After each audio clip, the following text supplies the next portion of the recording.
आपने 2 दिन पहले एमसी हाउस के हालात देखे थे कि किस ढंग से एक डिक्टेटरशिप की चाल से वहाँ पे जो हाउस में सारी कार्रवाई की गई। आपकी मार्फत हम चंडीगढ़ की जनता को ये संदेश देना चाहते हैं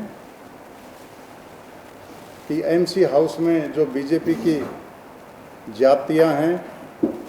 जो सो कॉल्ड 3 टायर की जो ये सरकार चल रही है, 3 इंजन की जो सरकार चल रही है, इसकी जो जातियाँ हैं उनका एक छुपा हुआ मकसद है, एक उसके पीछे उनकी छिपी हुई प्लान है, और वो प्लान है एमसी को कमज़ोर करते रहना। एमसी में जनता के रिप्रेजेंटेटिव्स हैं, चंडीगढ़ के रहने वालों के हक और मुद्दों की बात करने के लिए ये रिप्रेजेंटेटिव्स चुन के गए हैं, लेकिन वो धीरे धीरे इस इंस्टीट्यूशन को ख़त्म करना चाहते हैं और वो प्रक्रिया एक शुरू हो गई है। जब से एमसी के इलेक्शन जो हुए और बीजेपी के काउंसलर जो हैं वो थोड़े जीते, जनता ने जब उनको नकार दिया, और ख़ासकर एमपी की इलेक्शंस में जब जनता ने उनको नकार दिया, तो उसके बाद वो बड़े ही घबराए हुए हैं और कोई न कोई बहाना बनाकर आम जनता की सुविधाओं को ख़त्म करने की बातें वो किए जा रहे हैं। एक नया नैरेटिव सेट किया जा रहा है बीजेपी के द्वारा, अपनी खामियां, अपनी कमियां को, अपनी फेल्योर को छुपाने के लिए एक नया नैरेटिव दिया गया, और वो नैरेटिव ये फिक्स किया गया कि बीजेपी के सिवा जो बाकी पार्टियां हैं, बाकी जो पार्षद हैं, वो नकारा हैं। सिर्फ बीजेपी ने ही ये कोशिश करके और ये एमसी को चला रखा है, और जो बाकी पार्षद हैं वो बदनाम हों, क्योंकि उनके क्षेत्र में कोई काम नहीं होगा, और वो धीरे धीरे लोग जो है उनके खिलाफ होंगे, और बीजेपी अपनी फेलियर्स का भांडा जो है उनके ऊपर फोड़ रही है। साथियों, इसके साथ साथ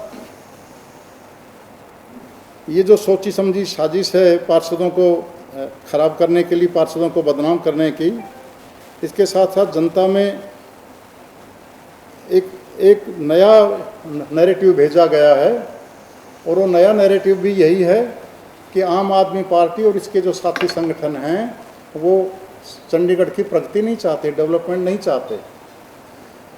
आपने सुना होगा, आप में कई साथी वहाँ पे होंगे कि एजेंडा था हाउस में, एजेंडा जो था वो था कि V3 रोड्स को एडमिनिस्ट्रेशन को दिया जाए, उसके लिए लोगों के विचार लेने चाहिए थे पार्षदों के। लेकिन वहाँ पे नैरेटिव क्या दिया गया कि वो लोग हाथ खड़ा करें जो मेयर है, और हम कहेंगे वो मेयर भी उधार की ही है। उधार की इसलिए कि जब उन्होंने अपना इलेक्शन लड़ा था तो कांग्रेस से उन्होंने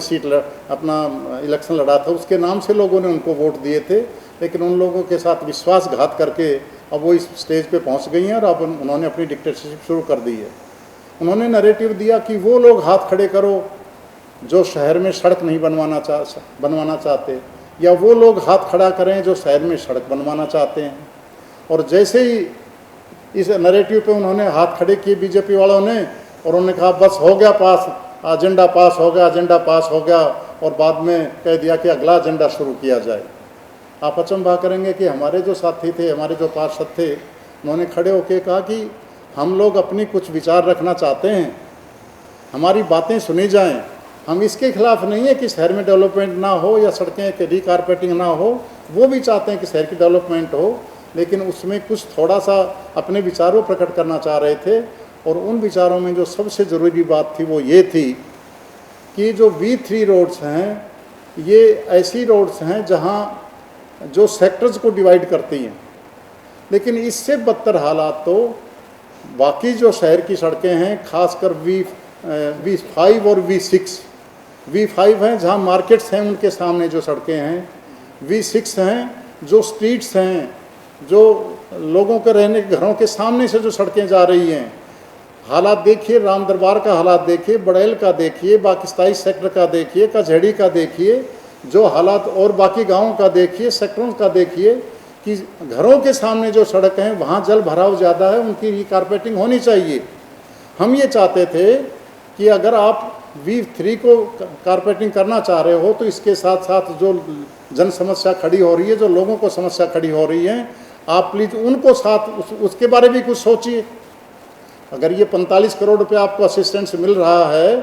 तो 10-15 करोड़ रुपए में V3 हो जाती है, उसकी कारपेटिंग हो जाएगी। तो बाकी आप V5 और V6 को भी कवर इसमें कीजिए, लेकिन वो सुनने को ही तैयार नहीं थे इस बात के लिए। हम ये भी चाहते थे कि ये जो सड़कें आप उनको हैंडओवर कर रहे हो, ये हमें बताया जाए कि ये कितनी देर बाद वापस मिल जाएंगी। हमारे जो मुलाजिम लगे हुए हैं उनका क्या हाल होगा, उनको कोई काम मिलेगा कि नहीं। क्या लगे कि 2 साल में एक नया IMC में एक नया मुद्दा आएगा, उसके बाद नया रिजोल्यूशन पास करेंगे और रिजोल्यूशन पास करने के बाद फिर ये सड़कें आपको वापस आएंगी।